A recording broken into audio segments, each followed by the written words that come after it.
साल था 1925। नॉस्फेरातु के रिलीज के 3 साल बाद यानी आज से 100 साल पहले एक मूवी रिलीज हुई, the Phantom of the opera, जो कि ली फैंटोम दे l'Opéra नॉवेल से इंस्पायर्ड थी। इस मूवी को रूपर्ट जूलियन ने डायरेक्ट किया था। ये मूवी एक साइलेंट हॉरर मूवी है जो कि उस वक्त रिलीज हुई थी जब हॉरर सिनेमा की शुरुआत हो रही थी। तो चलिए सीधा चलते हैं मूवी की एक्सप्लेनेशन की तरफ और जानने की कोशिश करते हैं कि फैंटम कौन है।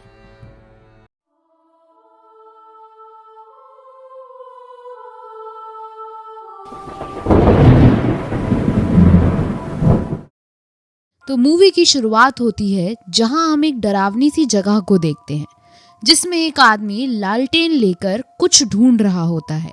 वो आदमी काफी डरा हुआ दिखता है और इधर उधर देख रहा होता है, जहां थोड़ी ही देर बाद हमें एक शैडो दिखाई देती है जो कि एक आदमी की थी। वो आदमी एक क्लोक और हैट पहना हुआ था और अजीब सी तरह से घूम रहा था। लालटेन वाला आदमी उसकी फिगर को चुपचाप से देखता है और थोड़ी देर बाद वहां से चला जाता है। फिर सीन शिफ्ट होता है और मूवी फाइनली शुरू होती है जहां हमें पेरिस के एक ओपेरा हाउस के बारे में बताया जाता है। ये ओपेरा हाउस नाच गाने की कला के शौकीन लोगों के लिए बहुत ही ज़्यादा फेमस था और ऐसा कहा जाता था कि ये ओपेरा हाउस मध्यकाल के टॉर्चर चैम्बर्स के ऊपर बना हुआ था, पर लोग इसकी ग्रैंड अपीयरेंस के कारण इसके काले इतिहास को भूल गए थे। खैर, आगे हम इस बड़े ओपेरा हाउस को देखते हैं। ये ओपेरा हाउस काफ़ी ग्रैंड था और उस दिन ओपेरा में एक शो होने वाला था जिसको अटेंड करने के लिए बड़े बड़े लोग आए हुए थे। बहुत ज़्यादा भीड़ थी और इस भीड़ में हमें सोल्जर्स, पॉलिटिशियंस, सेलिब्रिटीज़ और नोबल लोगों को दिखाया जाता है। धीरे धीरे सब अपनी सीट्स पर बैठ जाते हैं। फिर कुछ ही देर में स्टेज का पर्दा खुलता है और डांस परफॉर्मेंस शुरू हो जाती है जहां हम बहुत सारे डांसर्स को देखते हैं। सभी इस परफॉर्मेंस को एंजॉय कर रहे थे। फिर सीन शिफ्ट होता है जहां हम देखते हैं कि शो के दौरान बैक स्टेज कुछ नोबल लोग किसी तरह की डील कर रहे थे। ये लोग ओपेरा हाउस के ओनर थे जो इन दोनों लोगों को ये ओपेरा हाउस बेच रहे थे, जिसके लिए वो फाइनल पेपर पर साइन करवाने आए थे। जब ये डील हो जाती है तो जो पुराने ओनर्स थे वो वहाँ से जाने लगते हैं, पर उनमें से एक रुकता है और एक अजीब सी बात कहता है। वो न्यू ओनर्स से कहता है कि आपने फैंटम के बारे में सुना है क्या? ये सुनकर न्यू ओनर्स हंसने लगते हैं और इस चीज़ को देखकर ओल्ड ओनर्स उन्हें वार्निंग देते हैं कि अगर आप रूम नंबर 5 में जाएं और ओपेरा में भटकते भूत फैंटम के बारे में पूछें तो शायद वो आपकी तरह नहीं हंसेंगे। पर न्यू ओनर्स इस बात को सीरियसली नहीं लेते और old owners finally good bye कहकर वहाँ से चले जाते हैं। ओल्ड ओनर्स तो वहाँ से चले जाते हैं, पर न्यू ओनर्स थोड़ा सा क्यूरियस हो जाते हैं कि आखिर ये फैंटम है कौन, और ये जानने के लिए वो तुरंत ही रूम नंबर 5 की ओर निकल जाते हैं, जहाँ रास्ते में उन्हें एक बूढ़ी वर्कर मिलती है जिसे देखकर वो न्यू ओनर्स उससे रुककर पूछते हैं कि रूम नंबर 5 किसका है, जिस पे वो बताती है कि उसे नहीं पता कि आखिर वो रूम किसका है, बट उसने उस रूम में कई बार एक परछाई को देखा है जो कि एक क्लोक पहनी होती है और उसका चेहरा कवर्ड होता है। ये सुनकर न्यू ओनर्स पूछते हैं कि क्या वो फैंटम है, बट वो औरत इस पर कोई रिप्लाई नहीं देती, तो वो दोनों तुरंत ही रूम नंबर 5 में चले जाते हैं। जैसे ही वो रूम में एंटर होते हैं तो उन्हें सामने सेम वही फिगर दिखती है जिसके बारे में बूढ़ी औरत ने बताया था। ये देखकर न्यू ओनर्स काफ़ी डर जाते हैं और सीधा रूम के बाहर आ जाते हैं। उन्हें अपनी आंखों पर विश्वास नहीं हो रहा था कि आखिर जो उन्होंने देखा वो सच भी है कि नहीं, बट फिर भी वो हिम्मत कर कर अंदर जाते हैं और देखते हैं तो इस बार वहाँ कोई नहीं होता। फिर सीन वापस से शो पर शिफ्ट होता है जहाँ फाइनली डांस परफॉर्मेंस खत्म हो जाती है और सभी लोग चले जाते हैं। बैक स्टेज हम एक ओल्ड मैन को देखते हैं जो स्टेज पर अपना काम कर रहा होता है, पर तभी सारी डांसर्स डरी हुई उसके पास आती हैं। उनमें से कुछ बैक स्टेज जाकर रूम में सब लोगों को बताती हैं कि फैंटम वापस आ गया है, पर कोई उन पर विश्वास नहीं करता। यहाँ सेम वही डांसर्स उस बूढ़े आदमी को भी एक्सप्लेन करती हैं कि उन्होंने एक ग्रे फिगर देखी है जिसका चेहरा अजीब है और उसकी कोई नाक नहीं है। जब वो ये सब बता रही होती हैं तभी उनके पीछे एक मिस्टीरियस आदमी एंटर होता है। इसने भी एक क्लोक पहना था और इसके एक्सप्रेशंस काफ़ी वियर्ड थे। अभी के लिए हम इस आदमी को मिस्टीरियस मैन बुलाएंगे क्योंकि इसकी मिस्ट्री आगे रिजॉल्व होगी। खैर, मिस्ट्री मैन अजीब तरीके से एंटर होता है और अजीब तरीके से चला भी जाता है। सभी डांसर्स ये स्पेक्यूलेट करने लग जाती हैं कि कहीं यही तो फैंटम नहीं है, बट फिर वो सब डिसाइड करती हैं कि वो जोसेफ नाम के एक वर्कर के पास जाएंगी और उससे पूछेंगी क्योंकि जोसेफ ने सच में फैंटम को देखा है। इसके बाद नेक्स्ट सीन में हम देखते हैं कि सारी डांसर्स और बूढ़ा आदमी जोसेफ के पास जाते हैं। जोसेफ वही था जिसे स्टार्टिंग में लालटेन के साथ दिखाया गया था और उसने सच में फैंटम को देखा था। सारी डांसर्स जोसेफ से फैंटम के बारे में पूछती हैं, जिस पर जोसेफ बताता है कि फैंटम बेहद ही खतरनाक और डरावना है। उसकी आंखें बिल्कुल काली हैं और उसका चेहरा डिस्टॉर्टेड है। उसकी स्किन एकदम पेल येलो है। ये सब सुनकर सभी डर जाते हैं और जोसेफ से कहते हैं कि ऐसा भूत रियल में एग्जिस्ट नहीं करता, जिस पर जोसेफ उन्हें उस जगह पर चलने को कहता है जहां उसने फैंटम को देखा था। वो अजीबोगरीब रास्ते से उन सभी को सेलर में लेकर आता है और बताता है कि यहाँ पर उसने फैंटम को देखा था। पर तभी हम देखते हैं कि उस बूढ़े आदमी को वहाँ किसी की शैडो दिखाई देती है, जिसे देखकर वो बहुत ज़्यादा डर जाता है और सभी वहाँ से भाग भी जाते हैं। फिर सीन शिफ्ट होता है और हम ऑफिस में न्यू ओनर्स को बैठा हुआ देखते हैं कि थोड़ी देर बाद वहाँ पर एक लेडी की एंट्री होती है जो कि बहुत ज़्यादा गुस्से में थी। वो न्यू ओनर्स को बताती है कि उसकी बेटी कार्लोटा, जो कि ओपेरा की मेन डांसर है, उसे एक लेटर आया है जिसमें उसे फैंटम के द्वारा वार्निंग दी गई है कि अगर वो वेडनेसडे के शो में मेन डांसर की तरह परफॉर्म करेगी तो उसके लिए अच्छा नहीं होगा और कार्लोटा की जगह वेडनेसडे के शो में क्रिस्टीन मेन डांसर बनेगी। अब इस लेटर को देखकर कार्लोटा की मदर बहुत ज़्यादा भड़की हुई थी और वो सबको वार्न करके जाती है कि वेडनेसडे को उसकी बेटी कार्लोटा ही परफॉर्म करेगी और उसे कोई रोक भी नहीं पाएगा, और फिर वो गुस्से से वहाँ से चली जाती है। फिर सीन शिफ्ट होता है वेडनेसडे की रात को, जिस दिन ओपेरा में शो होने वाला था। कार्लोटा अचानक से बीमार पड़ गई थी, जिसकी वजह से क्रिस्टीन को मेन डांसर बना दिया गया था और ये और किसी ने नहीं बल्कि फैंटम ने किया था।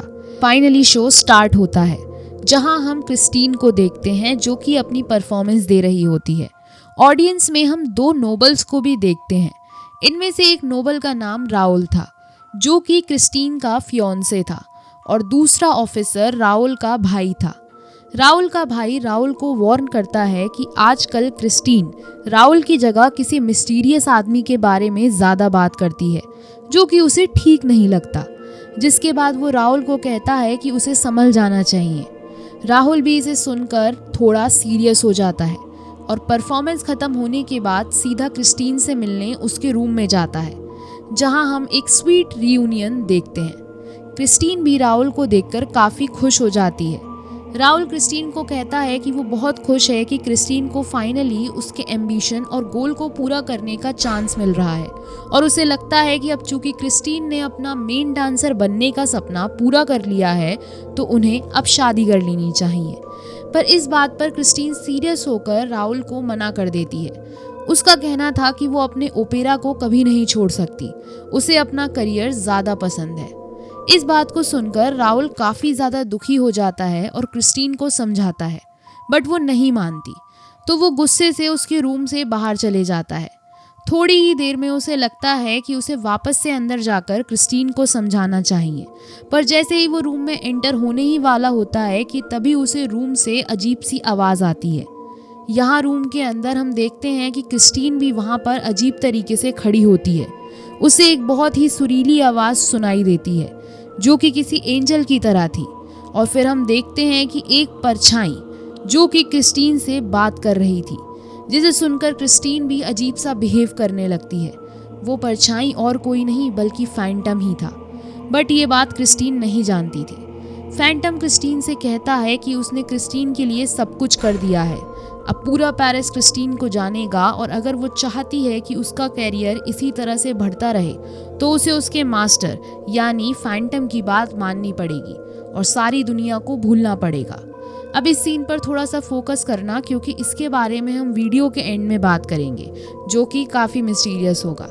अब हम समझ पाते हैं कि क्रिस्टीन ने फैंटम के साथ एक डील की थी, जिसमें फैंटम क्रिस्टीन के करियर को बनाने में उसकी मदद कर रहा था और इसके बदले में क्रिस्टीन राउल को छोड़ देती है। खैर, ये सब बातें राउल बाहर खड़ा सुन रहा होता है।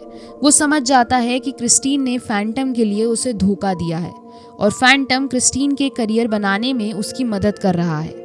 पर इस सीन तक भी राउल ये नहीं जानता था कि क्रिस्टीन जिससे बात कर रही है वो फैंटम है। फिर हम नेक्स्ट सीन में देखते हैं कि कुछ ही दिनों बाद एक और लेटर कार्लोटा के पास आता है। उस लेटर को कार्लोटा की मदर गुस्से में फिर से ओनर्स के पास लेकर आती हैं और उसमें साफ साफ लिखा होता है कि कल की रात होने वाले शो में अगर कार्लोटा परफॉर्म करेगी तो एक श्राप गिरेगा और सब कुछ खत्म हो जाएगा।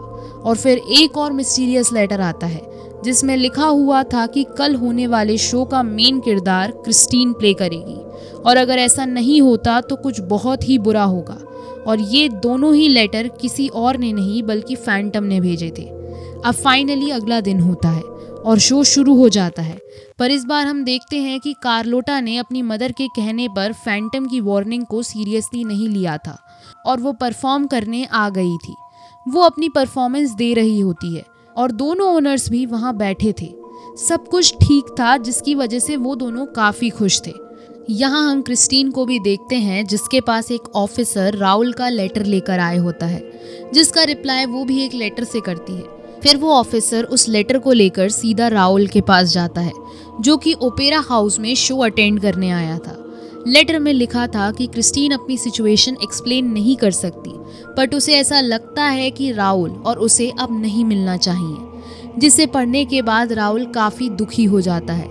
यहाँ शो चल रहा था, कार्लोटा परफॉर्म भी कर रही थी और अभी तक कुछ भी गड़बड़ नहीं हुई थी, पर कुछ ही देर बाद हम देखते हैं कि अचानक से ओपेरा हाउस की लाइट बंद चालू होने लगती है, जिसे देखकर ओनर्स काफ़ी परेशान हो जाते हैं।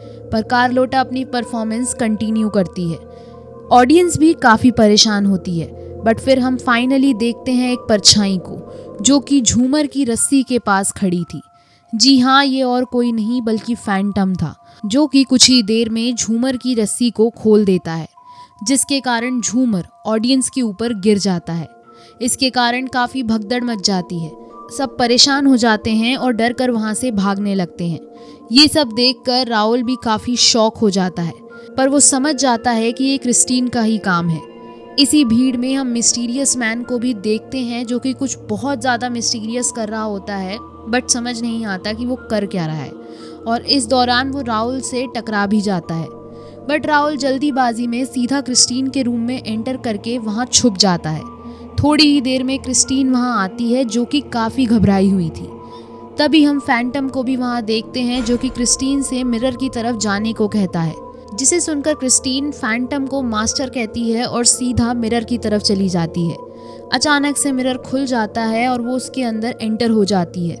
राउल भी उसका पीछा करता है, पर तब तक मिरर बंद हो जाता है। फिर हम देखते हैं कि क्रिस्टीन एक अजीब सी जगह पर आ गई थी। क्रिस्टीन अपने मास्टर से मिलने के लिए काफ़ी एक्साइटेड थी और तभी हम फाइनली फैंटम की एंट्री को देखते हैं, जो कि क्रिस्टीन को उसकी तरफ आने के लिए कहता है। पर जैसे ही क्रिस्टीन पीछे मुड़ती है तो वहाँ पर मास्क पहने एक आदमी खड़ा होता है, जो कि फैंटम था। क्रिस्टीन उसके डरावने मास्क को देखकर काफ़ी डर जाती है, पर फैंटम कहता है कि वो और कोई नहीं उसका मास्टर है और वो उसे अपने साथ चलने को कहता है, जिस पर क्रिस्टीन काफ़ी रिलक्टेंटली उसके साथ चलने लगती है। फैंटम उसे कहता है कि वो उसके मास्क की तरफ ना देखे, वो उसके डिवोशन को देखे, जिसने क्रिस्टीन को गाना सिखाया है और उसका करियर भी बनाया है। जिस बात को सुनकर वो लोग चलने लगते हैं। फैंटम क्रिस्टीन को काइंड ऑफ मैनिपुलेट करता है और उसे घोड़े पर बिठाकर वहाँ से ले जाता है। फिर हम अजीब सी जगहों को देखते हैं जिसके थ्रू फैंटम जाता है, जो कि ओपेरा हाउस के नीचे थी। वो काफ़ी नीचे उतरता है, जहाँ पर एक ब्लैक लेक आ जाती है, जो कि ओपेरा हाउस के नीचे से कनेक्टेड थी। फैंटम और क्रिस्टीन एक बोट के थ्रू लेक को क्रॉस करते हैं और एक छोटे से रास्ते के थ्रू फैंटम के सेलर में आ जाते हैं, जहाँ फैंटम क्रिस्टीन को समझाने लगता है कि वो सब कुछ क्रिस्टीन के लिए ही कर रहा है और ये जगह जो कि किसी ने नहीं देखी वो उसने क्रिस्टीन के लिए ही बनाई है, क्योंकि वो क्रिस्टीन को पसंद करता है और वहाँ उसके साथ रहना चाहता है। बट क्रिस्टीन काफ़ी डरी होती है और वहाँ से भागने की कोशिश करती है, पर वो गलती से फैंटम के कमरे में आ जाती है जो कि काफ़ी डरावना था, जिस पर फैंटम उसे बताता है कि उसका कमरा ऐसा इसलिए है क्योंकि वहाँ वो बिना सपने की नींद सो सकता है, जो कि उसकी सारी बीमारियों को ठीक कर देगी। इसके बाद क्रिस्टीन, जिसको अभी तक ये नहीं पता था कि ये और कोई नहीं फैंटम ही है, समझ जाती है कि उसके सामने फैंटम खड़ा है। इसके बाद क्रिस्टीन के पूछने पर कि क्या वो फैंटम है, फैंटम बताता है कि वो इस नफरत से बनी दुनिया के लिए तो फैंटम है, बट क्रिस्टीन की इनोसेंट सोल ने उसके अंदर के असली रूप को बाहर निकाला है, जो कि एरिक है। असल में फैंटम का असली नाम एरिक था, बट दुनिया उसे फैंटम कहती थी क्योंकि वो ओपेरा हाउस में किसी भूत की तरह रहता था और उसे हॉन्ट करता था। ये सब बातें सुनकर क्रिस्टीन घबरा जाती है और बेहोश हो जाती है। यहाँ बाहर ये न्यूज़ फैल गई थी कि फैंटम के कारण एक ट्रेजेडी हो गई है, जिसमें ओपेरा हाउस में झूमर गिरा है और साथ ही साथ क्रिस्टीन नाम की एक डांसर भी वहाँ से गायब हो गई है। फिर अगला दिन होता है, क्रिस्टीन की आँख खुलती है और वो अपने आप को एक रूम में पाती है जो कि फैंटम के सेलर के अंदर था। अब क्रिस्टीन इस सिचुएशन को समझने की कोशिश कर ही रही होती है कि तभी उसकी नज़र एक कमरे में रखे हुए सामान पर पड़ती है। कमरे में वो अलग अलग तरीके के शूज़, डेकोरेशंस और काफ़ी सारी लेडीज़ एक्सेसरीज को देखती है जो कि फैंटम ने उसके लिए वहाँ रखे थे। इसके अलावा वो वहाँ रखी वेडिंग ड्रेस को भी देखती है, जिसके बाद वो समझ जाती है कि ये सब फैंटम की काफ़ी बड़ी प्लानिंग है। वो सारा सामान देख ही रही होती है कि उसे वहाँ रखा एक लेटर मिलता है जिसमें लिखा था कि क्रिस्टीन सब कुछ करने के लिए फ्री है, एज लॉन्ग एज वो एरिक को पसंद करे और उसके मास्क को कभी टच ना करे। अब थोड़ी ही देर में क्रिस्टीन को अचानक से पियानो की आवाज़ आती है जिस पर एक बहुत ही मेलोडियस ट्यून प्ले हो रही होती है। ये सुनकर क्रिस्टीन उस धुन की तरफ खींची चली जाती है जहाँ वो देखती है कि फैंटम पियानो प्ले कर रहा था। वो डिसाइड करती है कि उसके पास यही मौका है जब वो कुछ कर सकती है, जिसके बाद वो बड़ी ही चालाकी से पीछे से फैंटम का मास्क हटा देती है और फाइनली हम फैंटम का चेहरा देखते हैं जो कि बहुत ज़्यादा डरावना था। उसका चेहरा बिल्कुल स्कल जैसा था, उसकी आंखें काफ़ी डरावनी थी। उसके चेहरे को देखकर क्रिस्टीन भी काफ़ी ज़्यादा डर जाती है और वो वहीं गिर जाती है। और हम फैंटम को भी देखते हैं जो कि काफ़ी ज़्यादा गुस्से में आ जाता है और क्रिस्टीन से कहता है कि तुम मेरा अगली चेहरा देख लो। इसके बाद वो काफ़ी ज़्यादा दुखी भी हो जाता है क्योंकि वो सब कुछ क्रिस्टीन के लिए कर रहा था और क्रिस्टीन ने उसके साथ ऐसा किया। अब क्रिस्टीन फैंटम को समझाने की कोशिश करती है कि फैंटम उसे जाने दे और वो हमेशा के लिए फैंटम की स्लेव बनकर रहेगी। इस पर फैंटम कहता है कि अभी के लिए वो क्रिस्टीन को जाने देगा, पर एक ना एक दिन वो उसे अपनी भावनाएं समझा ही देगा कि उसके मन में क्रिस्टीन के लिए कितना प्यार है। और भले ही वो यहाँ से जा रही है, पर अगर वो बाहर जाकर अपने फियांसे से मिलेगी तो वो उन दोनों लोगों को मार देगा।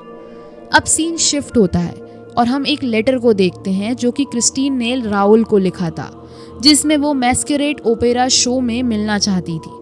मैस्करेड शो बेसिकली एक पार्टी होती है जिसमें सब लोग मास्क लगाकर आते हैं। अब हम ओपेरा हाउस को देखते हैं जहां ये शो होने जा रहा था। काफ़ी सारे गेस्ट आए हुए थे, सब मास्क लगाए हुए थे। ये शो हर साल में एक बार होता था। अब हम यहाँ क्रिस्टीन और राहुल को भी देखते हैं जो कि एक दूसरे को भीड़ में ढूंढ लेते हैं और क्रिस्टीन राहुल को ओपेरा से बाहर ले जाने लगती है कि तभी वहाँ पर एक रेड ड्रेस पहने और स्कल का मास्क लगाए फैंटम की एंट्री होती है, जिसे देखकर सब लोग काफ़ी सरप्राइज हो जाते हैं और डर भी जाते हैं। अब क्रिस्टीन भी उस आदमी को देखकर समझ जाती है कि ये और कोई नहीं फैंटम है और राहुल को वहाँ से चलने के लिए कहती है। तभी हम देखते हैं कि फैंटम सभी लोगों के बीच खड़ा अनाउंसमेंट करता है जिसमें वो कहता है कि इस ओपेरा हाउस के नीचे हज़ारों लोगों की लाशें दफन हैं जिन्हें उसने टॉर्चर किया है। और ये सब कहते ही वो सीधा क्रिस्टीन की तरफ देखता है। अब क्रिस्टीन भी राहुल के साथ वहाँ से डरकर भागने लगती है और फैंटम उनका पीछा करने लगता है। फिर हम देखते हैं कि क्रिस्टीन और राहुल कैसे भी फैंटम से बचकर ओपेरा की छत पर आ जाते हैं जहाँ क्रिस्टीन उसे फैंटम के बारे में बताती है। बट वो दोनों ये नहीं जानते थे कि फैंटम वहीं ऊपर बैठा था और ये सब सुन रहा था, क्रिस्टीन राहुल से कहती है कि वो उसे फैंटम से बचा ले। कल की रात जब वो कार्लोटा की जगह परफॉर्मेंस देगी, उसके बाद राहुल उसे यहाँ से ले जाए, जिसके बाद वो दोनों इंग्लैंड के लिए भाग जाएंगे। ये सब बातें फैंटम वहाँ बैठा सुन रहा होता है और ये सुनकर वो काफ़ी दुखी हो जाता है। फिर सीन शिफ्ट होता है और हम देखते हैं कि मैस्करेड ख़त्म हो गई थी और राहुल और क्रिस्टीन वहाँ से भाग रहे होते हैं और रास्ते में उन्हें वही मिस्ट्री मैन दिखता है, जिसे देखकर वो दोनों रुक जाते हैं। मिस्ट्री मैन उन्हें दूसरे रास्ते से भागने के लिए कहता है और वो दोनों मिस्ट्री मैन की बात मान लेते हैं और दूसरे रास्ते से वहाँ से भाग जाते हैं। और यहाँ हम देखते हैं कि फैंटम भी ओपेरा हाउस में उन दोनों को ढूंढ रहा था, पर कैसे भी वो दोनों उस दिन बच जाते हैं। फिर सीन शिफ्ट होता है और हमें मिस्ट्री मैन के पास्ट के बारे में दिखाया जाता है, जहाँ वो एक ऑफिस में था और फैंटम के बारे में पढ़ रहा था। वो एक लेटर से पढ़ता है कि एरिक नाम का एक म्यूजिशियन, जो कि ब्लैक आर्ट का मास्टर था, उसने काफ़ी सारे लोगों को बोलवर्ड में मार दिया था, जिसके बाद उसे वहाँ से निकाल दिया गया था और डेविल्स आइलैंड में शिफ्ट कर दिया गया था, जहाँ उस पर काफ़ी सारे क्रिमिनल चार्जेस लगे हुए थे। पर वो वहाँ से भी भाग गया था और अब ओपेरा में एक गोस्ट की तरह रहता है और मिस्ट्री मैन और कोई नहीं बल्कि एक ऑफिसर था जो कि एरिक को ढूंढ रहा था।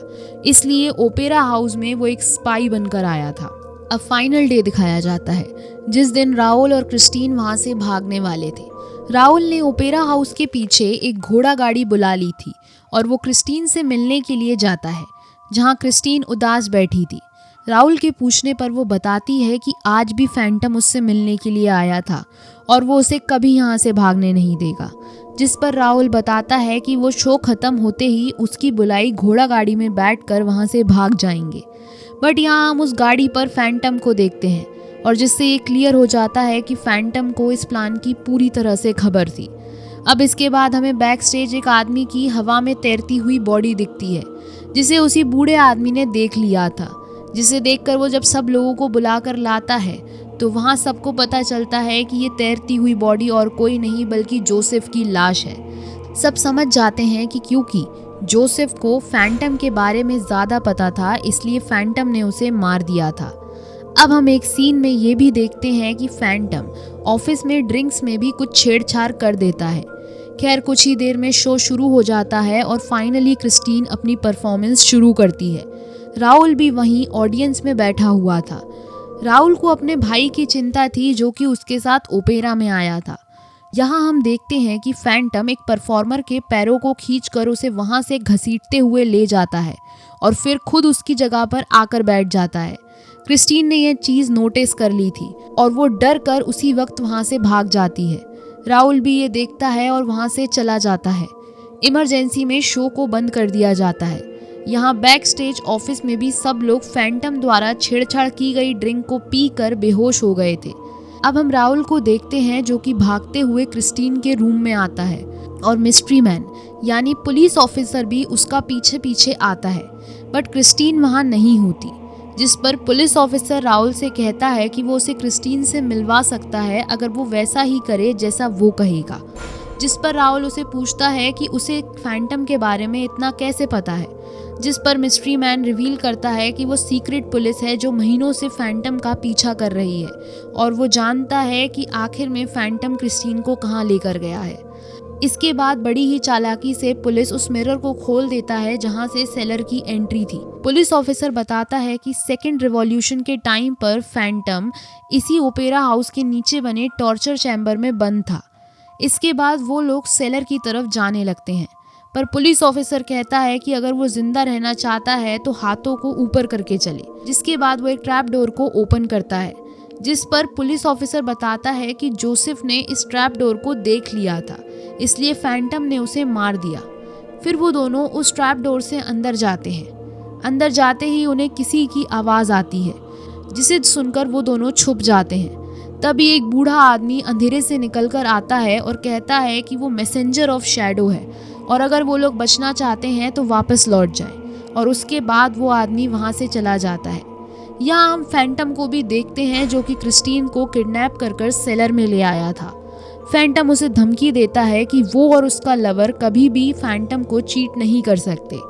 तभी सीन शिफ्ट होता है और हमें फिर से राहुल और ऑफिसर को दिखाया जाता है, जो कि एक अजीब से रूम में आ गए थे। इस रूम में काफी सारे मिरर्स लगे थे। पुलिस ऑफिसर बताता है कि ये एक पुराना टॉर्चर रूम है, जिसे रूम ऑफ मैनी मिरर्स कहा जाता है। जब वो वहाँ खड़े होते हैं तो उन्हें फैंटम की आवाज़ आती है, जिसमें वो क्रिस्टीन को धमका रहा होता है। अब इस आवाज़ को सुनकर वो समझ जाते हैं कि वो फैंटम के सेलर में पहुंच चुके हैं। तभी हम देखते हैं कि राहुल का भाई भी राहुल को ढूंढते हुए लेक तक पहुंच गया था, और जैसे ही वो बोट पर बैठता है वैसे ही फैंटम के रूम में लगा स्टैचू हिलने लगता है, जिसे देखकर फैंटम सीधा लेक की तरफ निकल जाता है। ये स्टैचू बेसिकली फैंटम ने एक ट्रैप की तरह लगाया था कि जैसे ही कोई सेलर में एंट्री करेगा तो ये स्टैचू हिल जाएगा और फैंटम को पता चल जाएगा। या राहुल को नहीं पता था कि उसका भाई सेलर में आ गया है, और राहुल भी मिरर रूम में खड़ा क्रिस्टीन को आवाज़ लगाता है, जिसे वो सुन लेती है और सीधा मिरर्स की तरफ जाती है। यहाँ हम देखते हैं कि फैंटम पानी के नीचे से बोट तक पहुँच जाता है और बोट को गिरा देता है, जिससे राहुल का भाई पानी में गिर जाता है और फैंटम वहाँ से वापस से सेलर की ओर निकल जाता है। वहीं यहाँ क्रिस्टीन भी फिगर आउट करने की कोशिश कर रही होती है कि कैसे वो वहाँ से निकले, जिस पर पुलिस ऑफिसर उसे मेन गेट की चाबी ढूंढने को कहता है। यहाँ फैंटम भी वापस आ चुका था। वो लेक से बाहर निकलता है और वापस से रूम में एंटर होता है। तभी क्रिस्टीन को उसकी आवाज़ आ जाती है और ऑफिसर और राहुल भी समझ जाते हैं कि फैंटम वापस आ गया है, इसलिए वो बिल्कुल शांत हो जाते हैं। फैंटम कहता है कि उसने घुसपैठियों को ख़त्म कर दिया है, और ये कहकर वो सीधा पियानो की तरफ चला जाता है। यहाँ क्रिस्टीन कैसे भी बचकर चाबियों को ढूंढ लेती है, बट फैंटम उसे पकड़ लेता है और उससे चाबी मांगता है। जैसे ही राहुल ये सुनता है तो वो गुस्से में चिल्लाने लगता है, जिससे फैंटम को उसके बारे में पता चल जाता है और वो राहुल और ऑफिसर को देख लेता है और एक बटन को प्रेस करता है, जिससे मिरर रूम में अचानक से टेम्परेचर बढ़ने लगता है। जैसे ही ये सब क्रिस्टीन देखती है, वो फैंटम से उन्हें छोड़ देने की भीख मांगती है, बट फैंटम काइंड ऑफ उन्हें मॉक करता है और कहता है कि कोई भी एरिक को हरा नहीं सकता। यहाँ बाहर ओपेरा हाउस में जोसेफ की मौत के बाद जोसेफ के भाई ने फैंटम की तलाश में काफ़ी भीड़ इकट्ठी कर ली थी और वो पूरी भीड़ लेकर सेलर की तरफ बढ़ रहा था।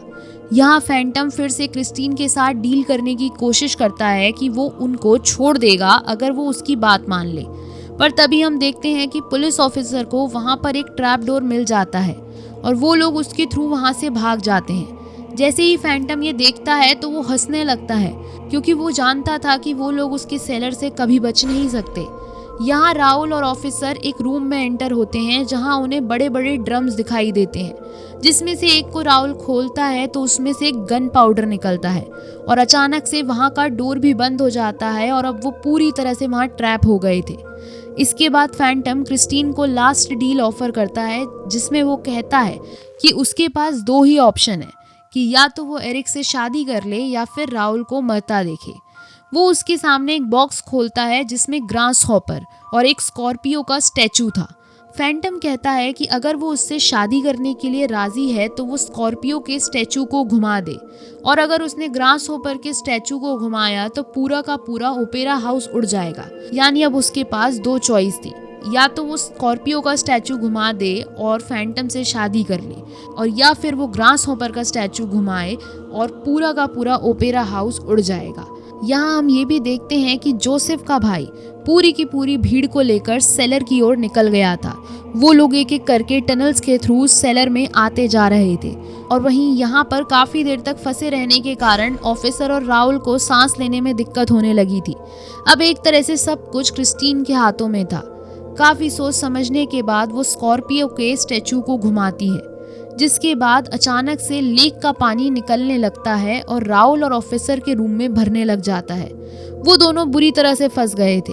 जैसे ही क्रिस्टीन को ये रियलाइज़ होता है कि ये भी फैंटम का एक ट्रैप था, तो वो तुरंत ही उन्हें बचाने के लिए फैंटम के पास चली जाती है, और चूंकि अब क्रिस्टीन फैंटम से शादी करने के लिए तैयार थी तो फैंटम भी उन दोनों को बचाने के लिए मान जाता है और एक बटन प्रेस करके उन्हें वहाँ से निकालता है। क्रिस्टीन राहुल को देखकर काफ़ी खुश हो जाती है, बट फैंटम को ये बिल्कुल अच्छा नहीं लगता, पर वो कुछ कर पाता इससे पहले ही उसके रूम में रखा स्टैचू फिर से हिलने लगता है, जिससे वो समझ जाता है कि फिर से कोई सेलर में घुस गया था, और ये और कोई नहीं बल्कि वही भीड़ थी जो जोसेफ के भाई के साथ आई थी। ये भीड़ अब लेक से होते हुए सेलर की ओर आ रही थी। जैसे ही ये फैंटम देखता है तो वो तुरंत ही क्रिस्टीन को लेकर वहाँ से भागने की कोशिश करता है और उसे अपने रूम में ले आता है। राहुल भी उसका पीछा करता है। जब तक राहुल वहाँ पहुँच पाता तब तक फैंटम क्रिस्टीन को लेकर अपने रूम की एक सीक्रेट ओपनिंग से भाग चुका था। भीड़ भी अब वहाँ आ गई थी। वो उस ओपनिंग के थ्रू फैंटम का पीछा करती है, बट कैसे ना कैसे कर फैंटम पीछे खड़ी गाड़ी के पास आ जाता है जिससे राहुल और क्रिस्टीन भागने वाले थे, और उसमें वो क्रिस्टीन को बिठाता है और वहाँ से भागने लगता है। और अब ऑलमोस्ट पूरा के पूरे शहर के लोग फैंटम के पीछे थे। क्रिस्टीन जैसे ही समझ पाती वो तुरंत ही उस गाड़ी से कूद जाती है और तभी गाड़ी भी टूट जाती है। फैंटम भी उतरकर क्रिस्टीन को ढूंढने आता है, बट तभी वो देखता है कि काफ़ी लोगों की भीड़ उसकी तरफ बढ़ रही थी, जिसके बाद वो क्रिस्टीन को छोड़कर वहाँ से भाग जाता है और राहुल क्रिस्टीन को वहाँ से बचाता है। अब पूरी की पूरी भीड़ फैंटम के पीछे थी और फैंटम इन सब से भाग रहा था, पर एक सीन में पूरी की पूरी भीड़ फैंटम को पकड़ लेती है और चारों तरफ से घेर लेती है। भीड़ से बचने के लिए फैंटम अपना हाथ ऊपर उठाता है और सबको डराने लगता है। सब लोगों को लगता है कि उसके हाथ में कुछ बहुत ज़्यादा खतरनाक है, इसलिए वो लोग पीछे हट जाते हैं और वो लोग बेवकूफ़ बन जाते हैं, जिसके बाद वो पागलों की तरह हंसने लगता है। पर पूरी की पूरी भीड़ समझ जाती है कि फैंटम उनके साथ मजाक कर रहा है और वो उसे पकड़कर मार देती है और उसकी डेड बॉडी को पानी में फेंक देती है, और यहीं मूवी भी ख़त्म हो जाती है और फैंटम भी हमेशा के लिए ख़त्म हो जाता है। तो दोस्तों, ये थी the Phantom of the opera movie की एक्सप्लेनेशन। बट वीडियो अभी एंड नहीं हुई है, क्योंकि अब मैं आपको फैंटम से जुड़ी कुछ ऐसी बातें बताऊंगी जिसे शायद आप भी नहीं जानते होंगे। तो सबसे पहले बात करते हैं इस सीन के बारे में। जैसा कि मैंने आपको इस सीन पर पहले भी ध्यान देने को कहा था, क्योंकि इस सीन में कुछ चीज़ें ऐसी छुपी हुई हैं जिसे शायद फर्स्ट टाइम पर देखने पर हम इग्नोर कर देते हैं, बट यही वो चीज़ है जो इस मूवी को और फैंटम के किरदार को डेप्थ देती हैं। तो जैसा कि मैंने आपको बताया था कि इस सीन में फैंटम क्रिस्टीन को कहता है कि वो उसकी बात माने और फैंटम उसका करियर बनाने में उसकी हेल्प करेगा।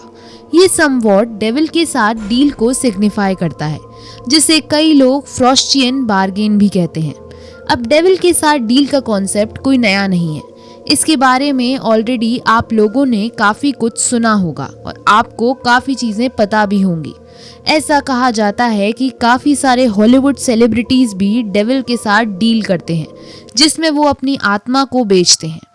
फ्रॉस्टियन बार्गेन के थ्रू कोई भी इंसान अपने एक्सट्रीम डिज़ायर्स जैसे पैसा और फेम को पा सकता है, और इस सीन में भी क्रिस्टीन के एक्सप्रेशन से ये साफ पता चलता है कि वो अपने करियर और फेम के लिए इतना पागल है कि वो किसी भी हद तक गिर सकती है, और क्रिस्टीन की इस कमजोरी का फायदा उठाता है फैंटम, जहां वो अपनी कंडीशंस पर एक डील ऑफर करता है और क्रिस्टीन बिना सोचे समझे मान भी जाती है। अब यहाँ पर कई लोग क्रिस्टीन को एक विलन की तरह भी देख सकते हैं, क्योंकि वो ये बात जानती थी कि फैंटम ने कार्लोटा के साथ क्या किया, फिर भी वो अपना शो कंटिन्यू करती है।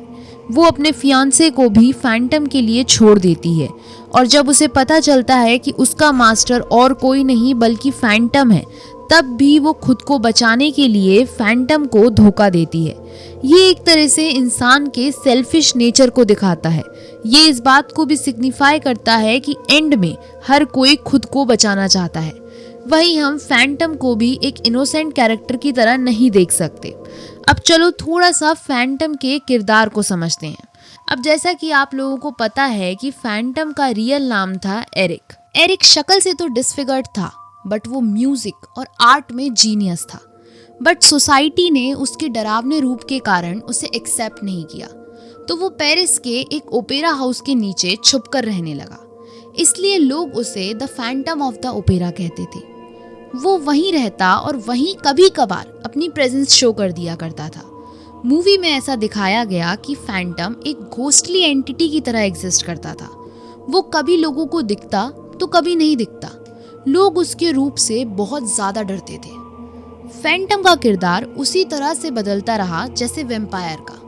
ओरिजिनल फैंटम एक डरावना और डिस्टर्बिंग कैरेक्टर था, वहीं लेटर सिनेमा में उसे रोमांटिसाइज किया गया। एरिक चूंकि समाज से परेशान होकर रहता था तो उसे कोई कभी नहीं मिला, ना ही उसकी कोई फैमिली थी, ना ही कोई उसके दोस्त। और फिर आगे चलकर जब उसे ओपेरा की एक फीमेल सिंगर से प्यार हुआ तब भी उसका दिल टूट गया, क्योंकि उसकी अपीयरेंस बहुत डरावनी थी तो लोगों ने उसे एक्सेप्ट भी नहीं किया था। अब यहाँ लोगों ने एरिक को एक विक्टिम की तरह देखा। इस कारण से इसकी स्टोरी का रोमांटिसाइज्ड वर्जन लोगों में फेमस हो गया और धीरे धीरे इसे गॉथिक हॉरर से डार्क रोमांस के जॉनरा में शिफ्ट कर दिया गया। ओरिजिनल फैंटम के किरदार की कहानी इतनी सिंपल नहीं है। कहा जाता है कि फैंटम रियल लाइफ में एक ट्विस्टेड मर्डरर था। चूंकि समाज ने उसे पूरी तरह से अकेला कर दिया था, इसलिए उसके अंदर इंसानियत भी पूरी तरह से खत्म हो गई थी और वो किसी शैतान की तरह बन गया था। पेरिस के जिस ओपेरा हाउस में फैंटम रहता था वो रियल में एक ओपेरा हाउस पर बेस्ड है जो पेरिस में ही है। फैंटम मूवी के रिलीज के बाद जब ये हाउस चर्चा में आया तो इससे जुड़ी अजीब सी कहानियां लोगों के बीच फैलने लगी। एक किस्से में ऐसा बताया गया कि शो के दौरान ओपेरा हाउस में लगा एक बड़ा झूमर गिर गया और कई लोगों की मौत हो गई। अजीब बात ये थी कि मूवी और नॉवेल में भी ऐसा ही एक झूमर गिरा था, पर वो फैंटम ने गिराया था। अब समय इस तरह से बढ़ता रहा, कहीं इसे एक साइकोटिक मास्टरमाइंड की तरह शो किया गया तो कहीं इसे एक हार्ट ब्रोकन विलन की तरह। बट कुछ चीजें थीं जो हमेशा ही कॉमन थी, वो थी फैंटम की पावर्स। ऐसा माना जाता है कि फैंटम एक जीनियस था। उसने पूरे ओपेरा हाउस में इस तरीके से रास्ते, ट्रैप डोर्स और टॉर्चर चैम्बर्स को बिल्ड किया था कि कोई उसे कभी पकड़ नहीं पाता था। वहीं इसकी मैनिपुलेशन स्किल्स इतनी ज़्यादा थी कि लोगों को ये विश्वास दिलाने में कामयाब हो जाता था कि ये एक भूत है। फैंटम को master of fear and intimidation भी कहा जाता है। ऐसा भी बताया गया कि फैंटम अपने विक्टिम्स को इस तरह से टॉर्चर करता था कि मोस्ट ऑफ द विक्टिम पागल हो जाते थे। फैंटम कोई सुपरनैचुरल एंटिटी नहीं है, फिर भी इसे ऑकल्टिज्म, सेटनिज्म और डीमन सोसाइटी से लिंक किया जाता है। ऐसा माना जाता है कि गैस्टन लुरॉक्स, जिन्होंने इस कैरेक्टर को बनाया था, वो सीक्रेट सोसाइटी से इन्फ्लुएंस थे और इसी इन्फ्लुएंस के कारण उन्होंने फैंटम को एक सीक्रेट तहखाना दिया जो कि रियल में फ्रीमैन सोनरी नाम के एक सीक्रेट सोसाइटी के हिडन चैम्बर से इंस्पायर्ड था। वहीं कई लोग फैंटम को रेड डेथ भी कहते थे, जो कि डेविल को सिग्निफाई करता है। अब वैसे तो फैंटम या एरिक को डायरेक्टली सेटनिज्म से लिंक नहीं किया जाता, मगर उसकी पावर और डार्क मैनिपुलेशन टेक्निक उसे ऑकल्टिज्म और सीक्रेट सोसाइटी से जोड़ती हैं। अब अगर हम फैंटम शब्द का ओरिजिनली कॉन्टेक्स्ट में मतलब समझें तो हमें पता चलेगा कि फैंटम उन सुपरनैचुरल एंटिटीज को कहते हैं जो दो वर्ल्ड्स के बीच में फंसे होते हैं।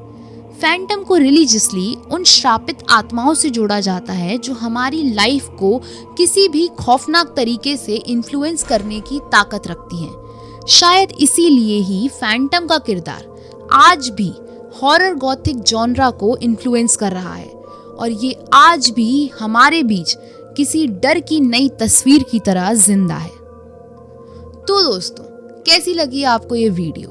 कमेंट्स में जरूर बताइएगा। तो मिलते हैं अब नेक्स्ट वीडियो में।